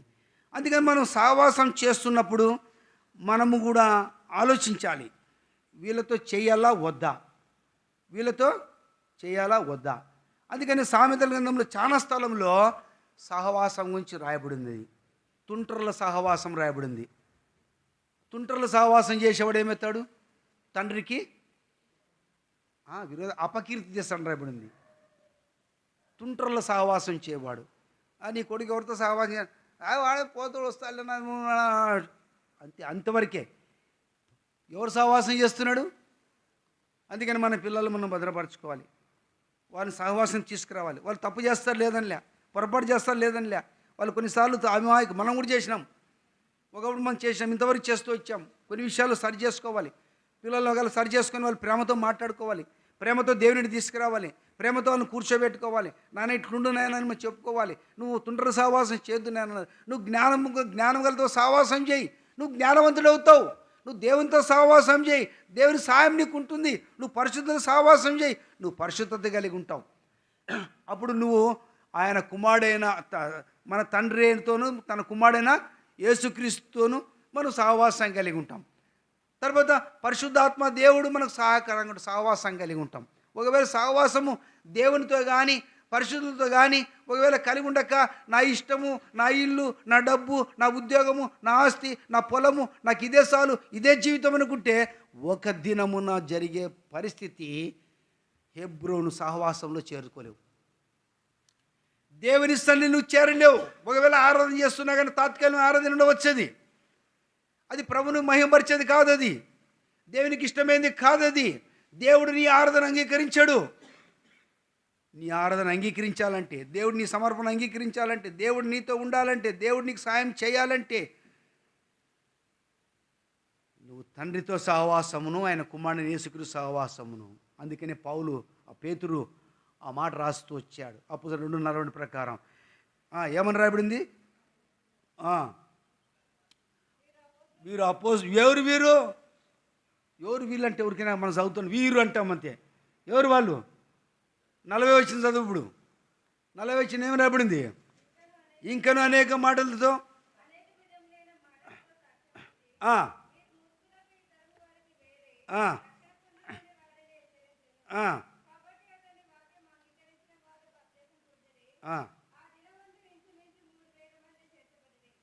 అప్పుడు ఎవరంటే మూర్ఖంగా ఉండేవారు, తిరుగుబాటు చేసేవారు, రక్షించబడిన తర్వాత పశ్చాత్తాప మనసు కలిగి మేమేం చేయాలన్నప్పుడు, అయితే మీరు మూర్ఖుల ఈ తరము నుండి మీరు ఏరే రక్షణ పొందండి. అప్పుడు వాళ్ళందరూ ఎక్కడ చేర్చబడ్డారంటే సహవాసం చేర్చబడ్డారు. అందుకని వీరు అపోస్తుల బోధ ఎందును, సహవాసం ఎందును, రొట్టె విడిచేటందును, ప్రార్థనలు చేయటందును. ప్రార్థన కంటే ఓర్రం, ప్రార్థన అంటే చాలా కష్టం. ఎందుకంటే ప్రార్థన ద్వారా దేవుడు ఏం చేస్తాడు? అద్భుతములు చేస్తాడు, భూమిని కంపింపజేస్తాడు, ఆత్మల వర్షం కురిపింపజేస్తాడు. అందుకనే ప్రార్థన లేకోకుండా శత్రుడు మన మీద దాడి చేస్తున్నాడు. కాబట్టి మనం ప్రార్థన అంటే తగ్గిపోతుంది. ఆదివారం అంటే గుంపుగా ఉంటాం ఎక్కువ. ఏడని చూడు, ఆదివారం అంటే గుంపు. ప్రార్థన అంటే గుంపు ఉండదు. ప్రార్థించేది సంఘం, ఎత్తబడితే సంఘం. ఆ సంఘమే దేవుడు స్తంభంగా స్థిరపరచుకున్నాడు, నిత్య స్వాస్థ్యం. కాబట్టి మధ్యాహ్న కాల సమయంలో నువ్వు అడిగేది స్థితిలో ఉన్నావా? ప్రభా నాకు ఆ కొండ ప్రాంతం కావాలి, నాకు హెబ్రోను కావాలి, నాకు సహవాసం కావాలి, నీ సన్నిధి కావాలి, ఆరాధించే ప్రజలతో ఉండాలి, ప్రార్థించే ప్రజలతో ఉండాలి, సాక్ష్యం కలిగి ఉండాలి, నిన్ను మనసు వెంబడించాలి, ప్రభువా యథార్థవంతుగా నేను ఉండాలని ఒక తీర్మానం కలిగి ఉందామా? ఏదో రావడం పోవడం. ఈ పొద్దు స్టీఫెన్ అన్న వచ్చినాడు, ఏదో ఆయన చెప్పుకొని పోయాలి. మరి రేపు వారం ఎవరు వస్తారన్నా? వస్తారులే. మళ్ళీ వాళ్ళు చెప్పారు, మళ్ళీ వెనక మళ్ళీ వారు ఎవరన్నా రేపు గుడ్ ఫ్రైడే ఇష్టం వస్తుంది, అప్పుడు ఎవరన్నా ఇంకంతే వాళ్ళు చెప్తా అంటే ఎన్నుకుంటుంది. ఒకసేపు నిద్రపోయేది, బాగాలేకపోతే బాగుంటుంది, ఇట్లా చూసుకుంటుండేది, చేసింది ఏమీ లేదు ఆడ. మనసు ఎప్పుడు మారుతుంది? ప్రభుత్వ సహవాసం వద్దా నీకు? పరిశుద్ధాత్మ సహవాసం వద్దా నీకు? పరిశుద్ధాత్మతో సహవాసం కలిగి ఉంటే నీవు ఆయన పాపమును గురించి, తీర్పుని గురించి, నీతిని గురించి నీకు ఒప్పింపజేస్తాడు. నీ తప్పు, ఇది మాట్లాడద్దు, ఇట్లా చెయ్యి, ఇట్లా ఉండు అని సర్వసత్యంలో నడిపిస్తాడు. ఒకవేళ లేకపోతే ఎంత భయంకర పరిస్థితి, ప్రమాదంలో ఉన్నామో జ్ఞాపం చేసుకుందాం. కాలేబు అడిగంటే తప్పేం లేదు కదా. మనం కూడా అడగాలంటే, పరిచర్య అడగాలంటే మనం కూడా యోగ్యంగా ఉండాలా కదా. ఆ దినాల్లో హెబ్రోన్లో కాదు, సంఘాలలో కూడా ఆ నడిపింపు ఉన్నది. ఎవరన్నా కానీ మందిరంలో కసు నూకుతూ ఉంటే, బ్రదర్ ఉండండి, ఎక్కడి నుంచి వచ్చినాయి మీరెవరు? పలాను, నువ్వు రక్షించబడ్డావా, నువ్వు మారుమనసు పొందావా? లేదంటే మరి మీ డ్యూటీ వేస్తాం, అప్పుడు చెప్తాను లే, పరగా ఆడబెట్టి వేరే వస్తే చీపురు నువ్వుకే వాళ్ళు వస్తారులే అనేవాళ్ళు ఆ దినాలు. ఇప్పుడు ఏం శాతం అక్క, అందరూ వచ్చి చేసేదే. ఎట్టైనడు నువ్వు అంతరంగం ఎవరు చూసేది ఏం లేదు. ఏం కావాలి ఇప్పుడు మనకి? ఏం కావాలా? పని జరిగేది కావాలా? ఎవరో చేస్తున్నారు, ఎవరు చాపలు వేసిపోతున్నారు. కానీ చాపలు వెళ్ళంటే ఎవరు ఉండాలా? సాక్ష్యం కలిగి ఉండాలా, ప్రభుత్వ సమాధానం కలిగి ఉండాలా, ప్రభు సన్నిధి కలిగి ఉండాలా. ఆర్మనేళ్ళంటే ఎట్లుండాలా? ప్రభుకు నీకు సంబంధం ఉండాలా, సహవాసం కలిగి ఉండాలా, మన గురించి ఎవరేమనుకుంటూ కలిగి ఉండాలా. తపలా కొట్టాలంటే కూడా సాక్ష్యం ఉండాలా, సరైన విధానం ఉండాలా. ఏ పనైనా పాటలు పాడాలంటే కూడా ప్రభుకి ఇష్టకరంగా ఉన్నాం లేదన్నా నా సాక్ష్యం గురించి ఎవరు ఏమనుకుంటున్నారు, నేను ఎట్లుండాలి. వాక్యం చెప్పాలంటే కూడా నా గురించి ఏమనుకుంటున్నా, నా కుటుంబం ఎట్లుంది, నా ప్రజలు, నా ఇంటి వారి పరిస్థితి ఏంటి, అన్ని గురించి మనం తలచి సర్చ్ చేసుకొని మనం వచ్చి వాక్యం చెప్తే అది బలా నమ్మకం మంచి దాసు అంటాడు దేవుడు. లేకపోతే ఏదో నాకు వినపలే ఏమ్మా, సోమను షెడ్డు దాసుడు అది వేరు కదా. అన్ని ఆది కట్టు చెప్పాడు కదా. మనం మన ఇంటిని కట్టుకోకుండా మనము ఇక్కడ వచ్చి నిన్ను కట్టాలంటే వాళ్ళు ఏమంటారు, నీ ఇంట్లో జరిగిలేండి కుమారుడు నాకేం చెప్తా ఉంటారు. నా విషయమేనంతే. అందుకని చెప్పేది అది. అందుకని మనము ఇదేదో మనిషిని బలహీనపరిచేది కాదు, కానీ ఇది నీలో శత్రుడు బలహీనపరిచే వాటి నుంచి విడుదల పొంది దేవునికి నీకు సంబంధం కలిగి ఉండడానికి ఈ మాట అంతే. దేవునికి నీకు సహవాసం కలగడానికి ఈ మాట, దేవునితో నువ్వు ఐక్యతపరచబడి నడుచుకోవడానికే ఈ మాట ప్రోత్సాహం, అంతేగాని ఇంకోటి కాదు. నా ఇష్టమని నేను ఎట్లా చేసుకుంటానంటే నీ గురించి కాదు, నీ ఇష్టం వచ్చిన వాళ్ళకి కాదు. ఇది దేవునికి ఇష్టంగా ఉండడానికే దేవుని వాక్యం బోధించేది. ఇక్కడ ఎట్లా ఉంది మనం పరీక్షించుకుందాం. కాలేబు వలె మనం ఉన్నామా? ఆ స్వాస్థ్యం పొందేవారికి ఉన్నామా? ఆ హెబ్రోనులో మనం పాతి పెట్టబడే అనుభవం కలిగిన వారంగా ఉన్నామా? అటువంటి ఘనమైనదిగా మనం పొందేవారిగా ఉన్నామా? లేదా బ్రతికున్నంత వరకు ప్రభు కొరకే మంచి ప్రీతికరమైన సేవ చేసేవారిగా మనం ఉన్నామా? మనం తీర్మానం చేసుకుంది. ఇతరులను బట్టి కాదు, నీ మటుకు నేను నిశ్చిత కలిగి ఉండు. నేను అదే చెప్తూ నా మటుకు నా తీర్మానాన్ని నేను చేసుకుంటూ చాలా బాధతో వచ్చాను. నాకు పరిశుద్ధుల సహవాసం కావాలి ప్రభా, పరిశుద్ధుల సహవాసం ఎక్కువ కావాలి. పరిశుద్ధులు లేరు మా దగ్గర, బ్రదర్స్ ఎవరు లేరు. వస్తే ఇద్దరు వస్తారు, మిగతా వాళ్ళు వెళ్ళిపోయినారు ట్రాన్స్ఫర్ మీద లేరు. వచ్చిన వాళ్ళు ఉంటారు, వాళ్ళు డ్యూటీకి పోతారు. వాళ్ళు ఎట్లా ప్రోత్సాహపరిచినా నాకు అర్థం కాదు. వాళ్ళు డ్యూటీ అంటారు, ఏదో అంటారు, వెళ్ళిపోతారు. మీరు ఇంతమంది ఉన్నారు, ఎట్లుండాలి సహవాసం, ఒకరు ప్రేమ కలిగి, ప్రార్థన జీవితం కలిగి, సమయం దొరికిన కొలది ప్రభు సన్నిధిలో మనం కూర్చొని ప్రార్థన చేస్తూ వాక్యం చేత ఒకరొకరు హెచ్చరికలు చేసుకొని ఆత్మ బలం పొంది సంఘం కొరకు ఉద్యమంతో మనం ఉండాలి. ఒక దినాన్ని నీ గురించి సాక్ష్యం ఇక్కడ చెప్తారు, పులిపిట్టు నిలబడి. అట్లా లేకపోతే ఏం చెప్తా పా అమ్మ గురించి, పా నేను పోతాను, చెప్పుకుందిరా, పరీక్షించుకుందాం రండి, మోకాళ్ళ మీదకి రండి. అటు ఇటు చూడొద్దండి. ఇదంతా గంభీరమైన సమయము. నీకు నాకు మధ్య ప్రభు ఉన్నాడు. మన తీర్మానం ఏంటి? ఆ తీర్మానంలో మనం ఏ రీతిగా ఉండాలి? మనం సహవాసంలో ఏ రీతిగా ఉంటే మన క్షేమము? కాలేబు వలె మనం నిండు మనసుతో ప్రభువుని వెంబడించినట్టుగా మంచి మనసాక్షి కలిగి ప్రభు దగ్గర అడుగుదాము. ఎందుకంటే ఈ లోక ధనం, ఈ లోక ఉద్యోగం, ఈ లోక సంపద అన్నీ ఒక దినం దహించి వేయబడతాయి. ముసలుడైన తర్వాత ప్రభు నాకు కావాలంటే అప్పుడు ఏం చేస్తావు? ముసలుడైనాక బలం పోయిన తర్వాత నీ చేస్తాను సేవ అంటే ఏం చేస్తాము? సేవ అంటే నేనే కాదు, అందరం చేసే సేవ దేవుని పనే. అన్నీ ఉన్నప్పుడు, బలం ఉన్నప్పుడు, ఆరోగ్యం ప్రభు కొరకు తీర్మానం కలిగి ఉందాం. దేవ నా ద్వారా ఒక్క ఆత్మను రక్షించుకుంటా ప్రభు, ఒక్క ఆత్మనన్నా తీర్మానం కలిగి ఆత్మల కొరకే ప్రయాసపడదాం. దేవుని ఇంటిలో మంచి సాక్ష్యం కలిగి ఉందాం. ఒకవేళ సాక్ష్యం పోగొట్టుకుంటే మనం క్షమాపణ అడిగి నేను తప్పు చేశానని తిరిగి సరిచేబడి ప్రభులో ఆనందించేవారిగా ఉందాం. మనం ఏం చేసినా ఎవరి కొరకు చేస్తున్నామో అది గుర్తిద్దాం. మన పని మనం గుర్తిద్దాం. మన పని ఏ రీతిగా ఉండాలి దేవుని సన్నిధిలో, మన సహవాసం ఎట్లా ప్రభు తండ్రితో, కుమారునితో, పరిశుద్ధాత్మతో ఉండాలి. పరీక్షించుకుందాం. అటు చూడద్దండి, ప్రార్థనలు ఉందాం, కళ్ళు మూసుకుందాం. నీ మట్టుకు నీవే, ఏదో ఇతరులు ఉద్దేశించి వాళ్ళ గురించి వీళ్ళ గురించి నువ్వు అనుకోవద్దు. ప్రభా నా కొరకే ఈ వాక్యం, నన్ను తీర్మానంతో ఉంచు ప్రభా, నూతనపరచు ప్రభా అని అడుగుదాం. ప్రభు తప్పకుండా నిన్ను ఆత్మీయ కడతాడు, సంఘం నిలబెడతాడు. ఒక దినం మరణిస్తే హెబ్రోను, అబ్రహాము, షారా వారి కుమారులు వచ్చిన స్థలములో, వాళ్ళు ఉన్న స్థలములో మనం కూడా చేర్చబడతాం. మన పితరుల స్థలంలో మనం కూడా ఉంటాం. ఈ మధ్యాహ్న కాల నీ నీ నీ యొక్క ఆలోచన ఏంటి? శత్రుడు ఎట్లా నీ మనసును నష్టపరిచి, కలవరపరిచి, దేవుని ఇంట్లో నుండి వేరు చేసి, నిన్ను బట్టి ఇతరులు నష్టపోతున్నారా? ప్రభా అడుగు, నన్ను బట్టి ఎవరు నష్టపోకూడదు ప్రభా, నేను సంఘానికి నీకు సాక్షిగా ఉంటాను ప్రభా ఇక నుంచి అని తీర్మానం చేసుకో. ఎందుకంటే ఇంకా సమయం లేదు, ఎప్పుడు ఏమవుతాం తెలియదు. పరీక్షించుకుందాం, అటు ఇటు చూడొద్దండి. ప్రార్థనలో ఉందాం. ప్రభు దగ్గర క్షమాపడినప్పుడు నమ్మండి, ప్రభా నన్ను సరిచేశావు, నన్ను బాగు చేశావు, మరణం నమ్మకం ఉంటాను ప్రభాని. ప్రభు దగ్గర తీర్మానం చేసుకో, అటు ఇటు చూడొద్దండి. మోకాళ్ళ మీద రండి, ప్రార్థనలో ఉందాం.